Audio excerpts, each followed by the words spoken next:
കുറേ മനുഷ്യന്മാർ കല്ല് പെറുക്കിക്കൊണ്ട് നടക്കുക. കല്ല് പെറുക്കുക എന്ന് പറഞ്ഞാൽ സാധാരണ കല്ലല്ല, കൈപ്പിടിയിൽ ഒതുങ്ങാത്ത കല്ലും കൊണ്ടാണ് വരുന്നത്. എല്ലാവൻ്റെ കൈ കല്ലുണ്ട്. ഞാൻ വിചാരിച്ചത് റോഡ് പണി വല്ലതുമായിരിക്കും എന്നായിരുന്നു എൻ്റെ ചിന്ത.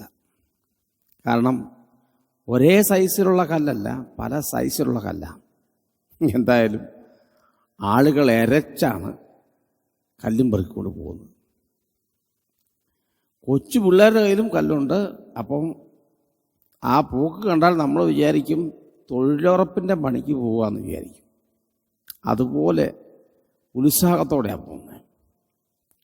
ഇനി പുറകിൽ നിന്ന് നോക്കിക്കൊണ്ടാണെന്ന് അറിയത്തില്ല, മുമ്പിൽ എന്തോ സംഭവം ഉണ്ടെന്നുള്ളത് വിചാരിച്ച് ആളെ വകഞ്ഞു മാറ്റി ഫ്രണ്ടിലോട്ട് ചെന്നപ്പോൾ മുമ്പിലൊരു നേതാവ് പോകുന്ന പോലെ ഒരാളെ കൊണ്ടുപോകുന്നുണ്ട്. അതിൻ്റെ പിന്നാലെയാണ് ഈ അണികളെല്ലാം കൂടെ. അണികളെല്ലാം കൂടെ പിന്നാലെ പോകുന്നു. മുമ്പിലൊരു നേതാവ് പോകുന്ന പോലെ ഒരു സ്ത്രീയാണ് പോകുന്നത്. കുറച്ചുകൂടെ സൂക്ഷിച്ച് നോക്കിയപ്പോൾ വലിയ പരിചയം പോരാ, പക്ഷേ ഇതിനകത്ത് നിൽക്കുന്ന കുറേ ആളുകൾക്ക് പരിചയമുണ്ട്, ആ നാട്ടുകാർക്കും നല്ല പരിചയമുണ്ട്. നോക്കിയപ്പോൾ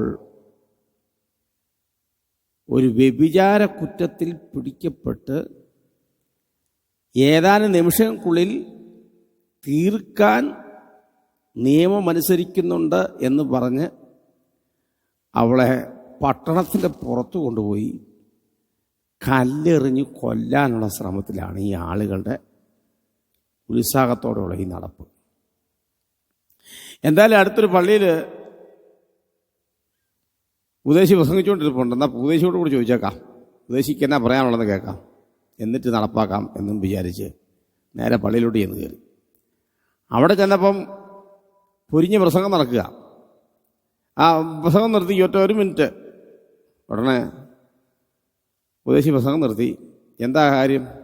അതെ, ഞങ്ങളുടെ ന്യായപ്രമാണത്തിൽ എഴുതിയിരിക്കുന്നത് വ്യഭിചാര കർമ്മത്തിൽ പിടിക്കപ്പെട്ടാൽ അവളെ കല്ലെറിഞ്ഞ് കൊല്ലണം എന്ന്. ഓഹോ, അങ്ങനെയല്ലേ, ശരി. അപ്പോൾ എന്തായാലും പ്രസംഗം നല്ല പൊടി പിടിക്കുകയല്ലേ, നല്ല കാര്യങ്ങളാണ് പറയുന്നത്. എന്നാൽ ഇതിൻ്റെ മറുപടിയും കൂടെ ഒന്ന് പറഞ്ഞിട്ട് ബാക്കി പ്രസംഗിച്ചാൽ മതി. ചേടാ, എന്തായാലും വന്നു കയറിയവരല്ലേ.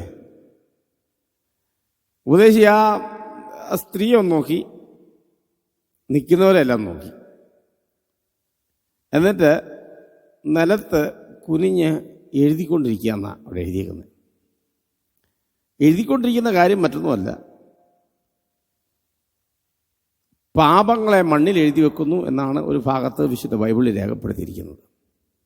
എന്തായാലും എഴുത്താരംഭിച്ചപ്പോഴത്തേക്ക് ഉപദേശി എഴുത്തു തുടങ്ങിയപ്പോൾ കയ്യിലുണ്ടായിരുന്ന കല്ലുകൾ പടപട പടപടാന്ന് പറഞ്ഞ് മഴ വീഴുന്ന പോലെ താഴെ വീഴാൻ തുടങ്ങി. റോഡ് പണിക്കുള്ള കല്ലായി. തല ഉയർത്തി നോക്കി ഉപദേശി ഒറ്റ ചോദ്യം ചോദിച്ചുള്ളൂ, ഒരേ ഒരു ചോദ്യം: കല്ല് കളയണ്ട, എറിഞ്ഞോ, പക്ഷെ ആദ്യം ഒരുത്തനെറിയണം. അപ്പോൾ എല്ലാവരും ഇങ്ങനെ ആകാംക്ഷയോടെ നോക്കി, ആർക്കാ ചാൻസ് കിട്ടാൻ പോകുന്നത്? എല്ലാവരും ഇങ്ങനെ ഓങ്ങി വരുമായിരുന്നു. കാരണം ഒത്തിരി നാളായി ഒരാളെ എറിഞ്ഞു പോന്നിട്ട്. അല്ല, കല്ല് വെച്ചെറിഞ്ഞിട്ട് കുറേ നാളായി. എന്നാൽ പിന്നെ ഇന്ന് എനിക്ക് ചാൻസ് കിട്ടണമെന്ന് പ്രാർത്ഥിച്ചുകൊണ്ടായിരിക്കും അവിടെ നിൽക്കുന്നത്. പക്ഷെ ചോദ്യം കേട്ട് നടുങ്ങിപ്പോയി.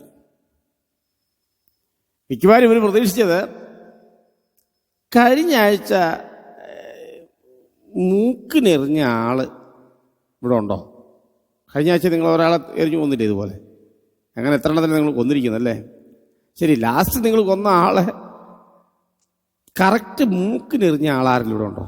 അവനാണ് ഫസ്റ്റ് ചാൻസ് എന്നായിരിക്കും അവർ പ്രതീക്ഷിച്ചത്. അല്ലെങ്കിൽ അവർ പ്രതീക്ഷിച്ച മറ്റൊരു കാര്യം ഇതായിരിക്കും: ഇതുവരെ എറിഞ്ഞിട്ട് കൊള്ളാതിരുന്ന ആരെങ്കിലും ഉണ്ടോ?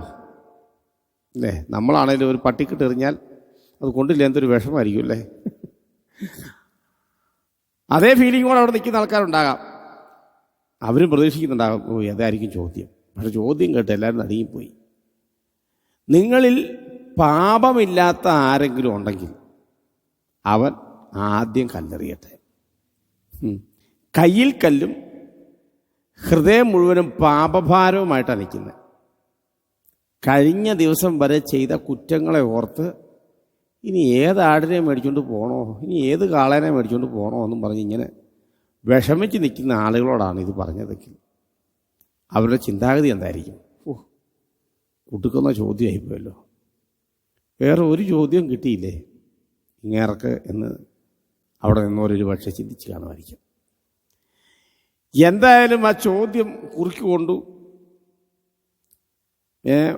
ഓരോരുത്തർ സ്ഥലം വിട്ടു. പിള്ളേർ വരെ പോയി. അതാ ഭയങ്കരം. പിള്ളേർക്ക് വരെ നിൽക്കാൻ പറ്റിയില്ല. അവസാനം ആ സ്ത്രീ മാത്രം അവശേഷിച്ചു എന്ന് അവിടെ എഴുതിയേക്കുന്നത്. ഉടനെ യേശു കർത്താവ് അവളോട് പറയുന്നൊരു ഭാഗമുണ്ട്, അത് ഞാൻ നിങ്ങളോട് പറയാം. പോക, ഇനി പാപം ചെയ്യരുത് എന്ന് യേശു പറഞ്ഞു. പാപം ചെയ്തവരെല്ലാം പോയി. പാപം ചെയ്തവരെല്ലാം പോയി. നീ എന്തിനാ ഇനി ചിന്തിക്കുന്നേ? നീയും പൊക്കോ, ഇനി പാപം ചെയ്യരുത്. നിനക്കെതിരെ എറിയാൻ വന്ന ആളുകളുടെ കല്ലെല്ലാം ഇവിടെ കിടപ്പുണ്ട്. അതെല്ലാം തടുത്തു കൂട്ടിയിട്ട് എനിക്ക് വേണേൽ ഒറ്റയ്ക്ക് തന്നെ എറിയുമല്ല. പക്ഷെ ഞാനും അത് ചെയ്യുന്നില്ല. കാരണം ഞാൻ പാപങ്ങളെ നീക്കുവാൻ വന്നവനാ. ഞാൻ പാപങ്ങളെ നീക്കുവാൻ വന്നവനാ. പാപം മോചിക്കാൻ എനിക്ക് അധികാരമുണ്ട് എന്ന് വ്യക്തമായി ആ സ്ത്രീക്കും ബോധ്യപ്പെടുത്തി കൊടുക്കുക. എൻ്റെ പ്രിയരെ, എറിയാൻ ഭയങ്കര എളുപ്പമാണ്. പക്ഷേ ഒന്ന് ഇരുന്ന് ചിന്തിക്കാൻ മനുഷ്യൻ ശ്രമിക്കുന്നില്ല. കഴിഞ്ഞൊരു വർഷം നിങ്ങൾക്കെതിരെ എന്തേലും കല്ല് വന്നു. എറിയാൻ അറിയാവുന്നവരും അറിയത്തില്ലാത്തവരും ചിലരൊക്കെ എറിഞ്ഞത് കൊണ്ടുമില്ല. അതാ ഭയങ്കരം. എത്രയോ പേര് നിങ്ങൾക്കെതിരെ എറിഞ്ഞു. ചിലർ പേപ്പറിൽ പൊതിഞ്ഞെറിഞ്ഞു, ചിലർ പേനായ്ക്കകത്ത് പൊതിഞ്ഞെറിഞ്ഞു, ചിലർ മൈക്കിനകത്തോടെ എറിഞ്ഞു, ചിലരെന്ത് ചെയ്തു, വിവിധ തരത്തിലെ ആളുകൾ എറിയുന്നത്. പക്ഷേ ഒരു കല്ല് പോലും നിങ്ങളുടെ ദേഹത്ത് കൊള്ളാതെ നിങ്ങളുടെ കയ്യെ പിടിച്ചവൻ, നിലത്തെഴുതാൻ കഴിവുള്ളവൻ നിങ്ങളുടെ അടുക്കലുണ്ടായിരുന്നു. അതുകൊണ്ടാണ് നിങ്ങൾക്കൊന്നും കൊള്ളായിരുന്നു. അതുകൊണ്ട് അതൊരു ലൈസൻസാക്കി മാറ്റരുത്. പാപം ചെയ്യരുത്. ഇനി ആ പ്രവൃത്തി തുടരരുത്. ഇനി ആ രീതിയിൽ പോകരുത്. ഇനി ആ രീതിയിൽ ചെയ്യരുത്. സ്തോത്രം. ഈ രാവിലെ സമയം നമ്മുടെ ഹൃദയത്തെ നമുക്കൊന്ന് പരിശോധിക്കാം. കർത്താവേ, എൻ്റെ ഹൃദയവും പലപ്പോഴും പാപത്താൽ നിറയുന്നൊരു ഹൃദയമാണ്. പാപത്താൽ എന്നിൽ വന്ന ശാപക്കറകൾ നീക്കി ശോഭിത നീതിവസ്ത്രം എന്നും പറഞ്ഞൊരു പാട്ടുണ്ട്, കേട്ടിട്ടുണ്ടാവൂല്ലേ? സ്തോത്രം. പാപത്താൽ എന്നിൽ വന്ന ശാപങ്ങളെ നീക്കാൻ ഈ പ്രാണപ്രിയന് മാത്രമേ കഴിയൂ. ഇന്ന് രാവിലെ ആരെയും എറിയരുത് കേട്ടോ. ആരെയും ഉപദ്രവിക്കരുത്. ആർക്കെതിരെയും എഴുതരുത്. ആർക്കെതിരെയും മൈക്ക് ഉപയോഗിക്കരുത്. ആർക്കെതിരെയും, സ്തോത്രം, നിങ്ങളുടെ കൈവിരൽ ചൂണ്ടരുത്. നിങ്ങളുടെ പോരാട്ടം ജഡരക്തങ്ങളിൽ നിന്ന് മാറ്റി അന്ധകാര ശക്തിയോടാക്കുക. കുറേ പ്രയോജനം ചെയ്യും. കുറേയല്ല, നിങ്ങളുടെ ആത്മീയ ജീവിതത്തിന് അത് വളരെ പ്രയോജനമായിരിക്കും. ഈ രാവിലെ സമയം അതിനുവേണ്ടി ശ്രമം നടത്തിയാലോ? ഞാൻ നിങ്ങൾക്ക് വേണ്ടി പ്രാർത്ഥിക്കാൻ പോവുകയാണ്. കണ്ണുകളടയ്ക്കാം. നല്ല ദൈവമേ, സ്വർഗ്ഗസ്ഥ പിതാവേ, അവിടുത്തെ പുത്രൻ രക്ഷിതാവുമായ യേശു ക്രിസ്തുവിന്റെ നാമത്തിൽ ഒരുമിച്ച് ഞങ്ങൾ തിരുസന്നിധിയിലേക്ക് അടുത്ത് വരികയാണ്. ഈ പ്രിയപ്പെട്ടവർ കൂടി പ്രാർത്ഥിക്കുന്നു. കർത്താവേ, പലപ്പോഴും ജീവിതത്തിൽ അനേകർക്കെതിരെ വിരൽ ചൂണ്ടുന്നൊരു അനുഭവം ഞങ്ങളുടെ ജീവിതത്തിലുണ്ട്. കർത്താവേ, ഇന്ന് മുതൽ ഞങ്ങളത് അവസാനിപ്പിച്ച് ഞങ്ങളുടെ പോരാട്ടം ജഡരക്തങ്ങളോടല്ല, അന്ധകാര ശക്തികളോടാണെന്ന് തിരിച്ചറിയുന്നത് ഞങ്ങൾക്ക് ഇന്ന് നൽകി തന്നോർക്ക് സ്തോത്രം.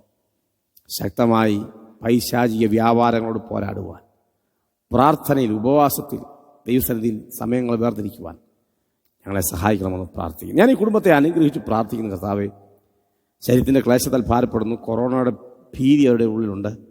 എനിക്കും എൻ്റെ കുഞ്ഞുങ്ങൾക്കും അത് വരുമോ എന്ന് ഭയപ്പെടുന്നവരുണ്ട്. ഞാൻ അവർക്ക് വേണ്ടി പ്രാർത്ഥിക്കുന്നു. അവരുടെ ഭയങ്ങൾ യേശുവിൻ്റെ നാമത്തിൽ മാറിപ്പോകട്ടെ. കർത്താവരെ സഹായിക്കണം. എല്ലാ പോരുകളെ ശാസിക്കുന്നു. പ്രാർത്ഥനയുടെ നന്ദി യേശുവിൻ്റെ നാമത്തിൽ തന്നെ. ആമേൻ. പ്രിയരെ, പാപം ഇനി ചെയ്യരുതെന്നാണ് പറയുന്നത്. സ്തോത്രം. ഇതുവരെ ചെയ്തത് മതി. ആമേൻ. ഇനി നമുക്ക് വിശുദ്ധിയുടെ പടവുകളിലേക്ക് കടക്കാം. ഓരോ ദിവസവും ദൈവരാജ്യത്തെ നോക്കിക്കൊണ്ട് യാത്ര ചെയ്യാം. കർത്താവിൻ്റെ വരവാസനമായി ദൈവം നിങ്ങളെ സമൃദ്ധിയായിട്ട്